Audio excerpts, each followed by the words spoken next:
السلام عليكم ورحمة الله وبركاته. النهاردة هعمل لكم روتين في المطبخ بعد يوم طويل طول اليوم. دي كانت كمية المواعين اللي عندي. هنقف مع بعض كده نروقها وننضفها و... ونشوف المطبخ هيبقى شكله عامل ازاي في الاخر. انا هنا بحط كمية صابون حلوة في قلب المية، وبنزل بفتح الحنفية على السخن عشان بتسرع معايا كتير في المواعين. هنا زي ما قلنا بنستخدم المية السخنة عشان المية السخنة بتسرع معانا في غسيل المواعين. بتخلي لو في اي دهون في المواعين بتروح بسهولة، غير المية الساقعة طبعا. هنا بنغسل كل اللي في الحوض على طول ونخلصهم اوام اوام، وبعد كده بنجيب بقية الحاجة اللي موجودة على بقية الرخامة، وببقى حاطة جنبي بقى الصفاية، وبحط زي فوطة كده جنبها عشان تاخد كل المواعين اللي ينفع تتصفى عليهم. في مطبقية فوقي بحط عليها بقى، بحط فيها الكوبايات والاطباق والحاجات اللي هي ينفع تتحط فيها. هنا اهو زي ما احنا شايفين كده غسيل المواعين، يعني يفضل ان انت تعمليه اول باول، ما تركموهيش كده عليكي، بس انا كان عندي يوم طويل يعني فما عرفتش اغسلهم اول باول. هنا كده شفتوا خلصت المواعين اللي كانت في الحوض كلها. بجيب بقى الحاجات اللي هي التقيلة اللي فيها بتحتاج دعك، زي الحلل، وفي شوية اطباق كمان. وهنا البوتاجاز شايفين عامل ازاي، وقع عليه حليب وحاجات، واستعملته هو بالحليب دوت فالحليب بيتحرق. هنا قبل ما اغسل المواعين بقوم رشة البوتاجاز بحاجات مزيلة للدهون كده، سائل معين كده منظف، بيبقى حلو قوي مع البوتاجاز لما بيكون منظره بالشكل ده. ودي الحلل هنا مطرحها بشاميل ومطرح حاجات تانية مش فاكرة صراحة.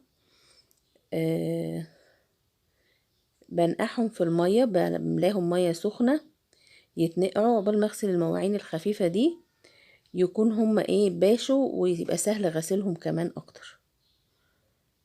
بغسل هنا كله حاجة حاجة كده بالصابون واحطهم على بعض وبعدين اشطفهم. انا عندي هنا مشكلة في المطبخ ان الحوض جنب البوتاجاز على طول، البوتاجاز محطوط في النص بين الرخامتين، الحوض والرخامة بتاع المطبخ التاني، قطعة المطبخ.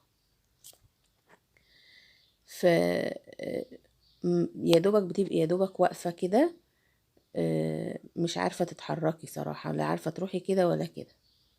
والرخامة هنا عندي كمان بيبقى ما فيهاش حاجة حاجز كده عالي، المية ممكن تقع عادي، فتملي تلاقيني حاطة فوطة تحجز كده المية مكان المواعين ما انا حطاها كده،